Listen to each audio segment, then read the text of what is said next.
Bonjour à tous. Aujourd'hui, nous allons regarder le cas d'une pharmacie dans un quartier résidentiel chez une titulaire qui est installée depuis 15 ans. C'est parti. Alors, comme d'habitude, on va lire la petite synthèse que la titulaire nous envoie. Euh, J'ai une pharmacie dans un quartier résidentiel qui a beaucoup vieilli. Je suis là depuis 15 ans. Avant, on tournait très bien. 15 ans, ouais, donc tu dois être quand même connu et reconnu dans l'endroit dans lequel tu exerces. Aujourd'hui, on stagne à 1,1 million d'euros de chiffre d'affaires avec une fréquentation en baisse. On a peu de passages, bah oui, quartier résidentiel. Les clients fidèles vieillissent ou partent. J'ai du mal à recruter, les adjoints ne restent pas. On a une bonne image, mais j'ai jamais vraiment travaillé l'offre, ni la vitrine, ni les prix. Ouais. Tu es installé depuis un petit moment et t'as pas renouvelé ta pharmacie. Je sens qu'on glisse doucement vers l'obsolescence. Alors là, c'est un peu dur quand même. C'est un mot qui est fort, hein, obsolescence. J'aimerais réancrer la pharmacie dans le quartier, moderniser ce qui peut l'être et retrouver une dynamique, mais je suis seul à décider et je manque de recul. Ok. Eh ben écoute, on va aller regarder les quelques indicateurs que tu nous as partagés. Euh, donc, temps d'attente au comptoir. 10 à 12 minutes, ok, c'est correct. Traitement ordonnance simple, 6 minutes, ok. Alors, tu nous as pas dit, pardon, parce que tu parles de on, mais je sais pas trop quelle est la composition de ton équipe. Euh, donc, je sais pas si tu es seul au comptoir, ce serait intéressant. Stock dormant, 7%. Aïe, bah oui. T'as visiblement jamais retravaillé les offres ni les prix, donc tu dois avoir certains produits qui sortent pas, malheureusement. Fréquence de réassort irrégulière. Ok. Protocole écrit, aucune procédure écrite claire. Bah, merci de le préciser. Marge brute, 24,5%. Ouais, c'est plutôt faible. Masse salariale sur chiffre d'affaires hors taxe, 13%, donc c'est un peu élevé, mais ça va. Ce qui aurait été intéressant de nous dire ici, c'est comment est composée ton équipe, parce que bah, finalement, on n'a pas du tout la composition. Est-ce que tu as des rayonnistes? Est-ce que tu as des préparateurs? Voilà, c'est un petit peu dommage qu'on n'ait pas la composition. Est-ce que c'est que des temps pleins? Est-ce que tu as des temps partiels? Est-ce que tu as un adjoint? Est-ce que tu dis que tu n'arrives pas à garder ton adjoint? Enfin, toutes ces informations-là, on les a pas, donc c'est dommage voilà, c'est dommage pour l'analyse. Loyer sur chiffre d'affaires hors taxe, c'était à 6%, donc un peu élevé, mais bon, ça reste correct. EBE, 6%, ouais, ça fait mal.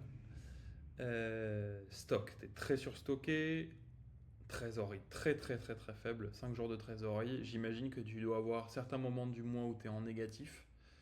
Et ça, c'est très dangereux, hein, parce que quand tu commences à gérer quand tu commences à gérer ton officine avec de la en trésorerie négative, il y a des mauvaises habitudes qui s'installent et surtout en termes de charge mentale, pour toi, ça va être vraiment, tu vas pas te mettre vraiment dans une bonne dynamique. Temps passé au back office, non calculé, ok.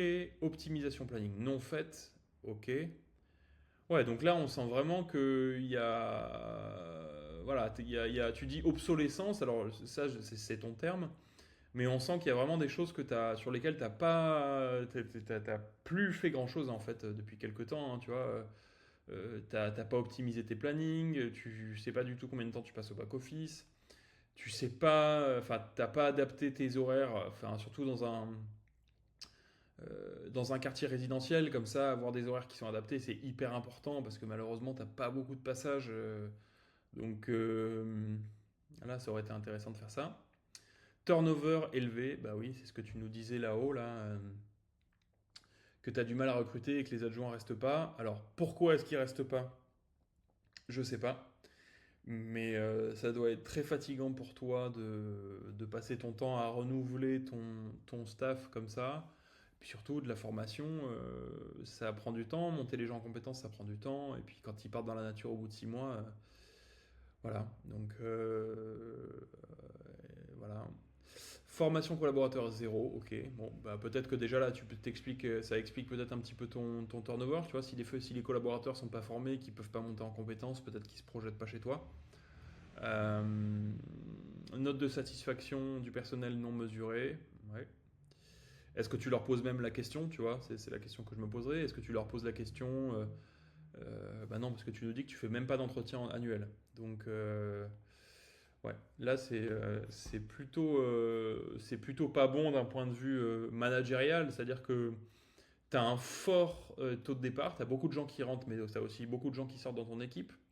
Tu les formes pas, enfin, ils se forment pas. Il n'y a pas d'entretien, donc tu sais pas finalement ce qu'ils pensent de toi, de la pharma, comment est-ce qu'ils se projettent. Et donc je pense que tu as un peu tu vois, une boucle là, un peu infernale qui s'est installée sur l'équipe. Et ce qui explique peut-être aussi le fait que bah, tu as une baisse de fréquentation. Tu sais, dans un quartier résidentiel, les gens ils aiment bien voir les mêmes têtes. S'ils voient une tête qui est différente à chaque fois qu'ils viennent, c'est pas forcément, voilà, pas forcément ce qu'ils ont envie de retrouver dans une officine de quartier.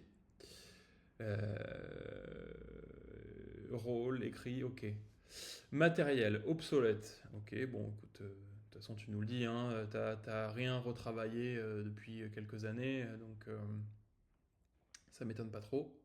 Surface commerciale, 55%. Aïe, aïe, aïe, ouais. Ça, c'est typique des surfaces d'avant, hein, quand tu as dû acheter, tu n'as pas dû changer la façon d'agencer la pharma, mais c'était assez classique en fait dans les pharmas d'il y a quelques temps, qui n'étaient pas du tout optimisés pour finalement développer la surface de vente. Tu as généralement beaucoup de places perdues en back-office.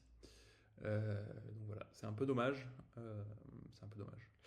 Merchandising 15 sur 10. Alors pareil, hein, à tous, là c'est la titulaire qui se note, donc c'est pas nous qui lui donnons la note de 4 sur 10, c'est bien elle qui se donne la note de 4 sur 10. Mais donc c'est qu'elle est consciente que finalement elle n'a pas retravaillé son merch et que donc ça pourrait être euh, retravaillé. Espace de confidentialité. Oui, peu utilisé. Ok, bon, bah, déjà t'en as un, c'est pas mal. Tu l'utilises peu, ça veut dire que tu as quand même du potentiel à développer. Panier moyen 12,70, c'est très faible. Fréquentation 82 clients jour, ok, très faible aussi. CA hors remboursé 13%, fidélisation non mesurée, avis client 4, ça va.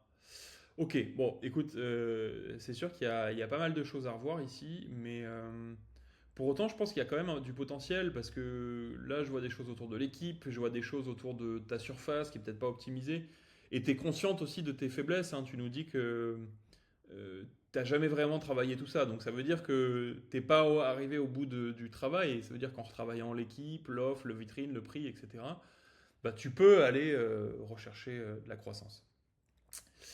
Aujourd'hui, ton officine, elle vaut environ 600 000 euros, puisque tu fais moins d'un million deux.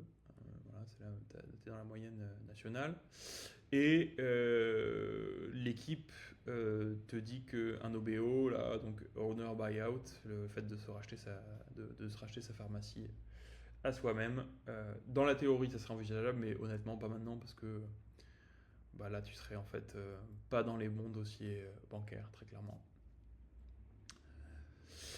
Dans le tableau de diagnostic, bah oui, recréer un pilotage de process. Hein, là, tu dois, à mon avis, naviguer à vue. Hein, si je prends si je prends l'image du capitaine, là, je pense que tu dois avoir un pilotage où tu dois piloter peut-être à la trésorerie, c'est-à-dire que tu dois regarder ton niveau de trésorerie une fois par mois et tu dois voir ton comptable une fois par an, mais ça, je sais que ça fait 15 ans que tu es installé, je sais que ça fait un moment que voilà, tu as un peu baissé les bras sur certaines choses, mais en fait, si tu veux pouvoir faire quelque chose de ton officine, il faut que tu te remettes à piloter là. Négociation fournisseur et rationalisation, c'est une certitude. Définir plan de transformation, bah oui, tu as besoin de te fixer un cap là. Tu dis, qu'est-ce que tu dis? Tu dis, je suis seul à décider, je manque de recul. Bah ouais, je suis d'accord avec toi, mais là, il faut vraiment que tu décides de prendre les choses en main et de passer un cap et surtout de te fixer un cap. Fidélisation équipe plus rituel RH, bah oui. En fidélisant ton équipe, tu vas aussi fidéliser tes clients, hein, parce que bah, tes clients, ils sont comme tout le monde, ils ont envie de revoir les mêmes visages, surtout dans une zone résidentielle, ils ont envie de pouvoir s'identifier, avoir du conseil associé, etc. Mais donc toi, il faut que tu mettes en place du vrai RH. Moderniser vitrine et flux, c'est une certitude. Je pense que tu peux notamment gratter un petit peu sur la surface de vente, hein. Là, tu es quand même très faible en surface de vente. Travailler l'offre, la vitrine et les prix. Bon, ça c'est la recommandation. Enfin, c'est ce que tu disais que tu n'avais pas travaillé, donc tu sais déjà tout ça. Maintenant, en termes d'impact, si tu mettais en place un plan d'action, financièrement, en optimisant tes fournisseurs, tes stocks, la revalorisation de ton offre hors d'eau, le pilotage de tes charges fixes et l'amélioration de ton chiffre d'affaires par client, tu as quand même 44 000 euros 44 000 euros à aller chercher à l'année, hein, c'est pas rien du tout. 9 heures par semaine en structurant mieux ton équipe, en déléguant et en fidélisant. Et puis surtout, je pense que là, tu dois être très très très faible en termes d'énergie, hein. Ça doit être très fatigant de travailler dans une pharma qui est si petite, où tu as tout le temps du roulement sur tes équipes, etc. J'imagine qu'en termes d'énergie, ça doit être très fatigant. Et donc là, je pense qu'en termes de charge mentale, ça serait génial pour toi de pouvoir t'appuyer sur une vraie équipe et de pouvoir peut-être regagner un petit peu confiance aussi. Voilà, d'un point de vue synthèse, 44 000 euros de rentabilité à aller chercher, hein, c'est pas rien du tout. Surtout quand t'es à. Tu nous as dit que tu étais à quoi? Tu étais à 6% de BE, tu vois, donc ça te permettrait d'aller gagner quelques points de BE assez facilement. 9 heures par semaine de temps dirigeant libéré. Alors, pareil, tu ne nous dis pas quel est le nombre de personnes et combien de jours par semaine tu es au comptoir, mais ça fait jamais de mal de libérer une journée par semaine d'opérationnel. Regain d'énergie, c'est une évidence. Et puis surtout, alors aujourd'hui, je pense pas que ça soit trop ton sujet, mais aller regagner 60 000 euros, tu vois, c'est quand même 10% de valeur supplémentaire si tu cherchais une revente ou une transformation avec un levier bancaire. Euh, voilà, donc je pense que tu as quand même pas mal de choses à faire et notamment pas mal de potentiel que tu n'as pas encore exploité.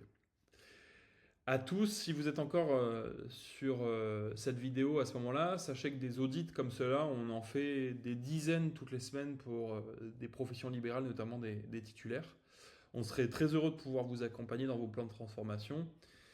N'hésitez pas à prendre rendez-vous avec nous, librae.co. Prenez rendez-vous, on sera ravis d'échanger avec vous et on sera ravis de pouvoir comprendre si on peut vous accompagner ou pas. Je vous souhaite de passer une belle journée, au revoir.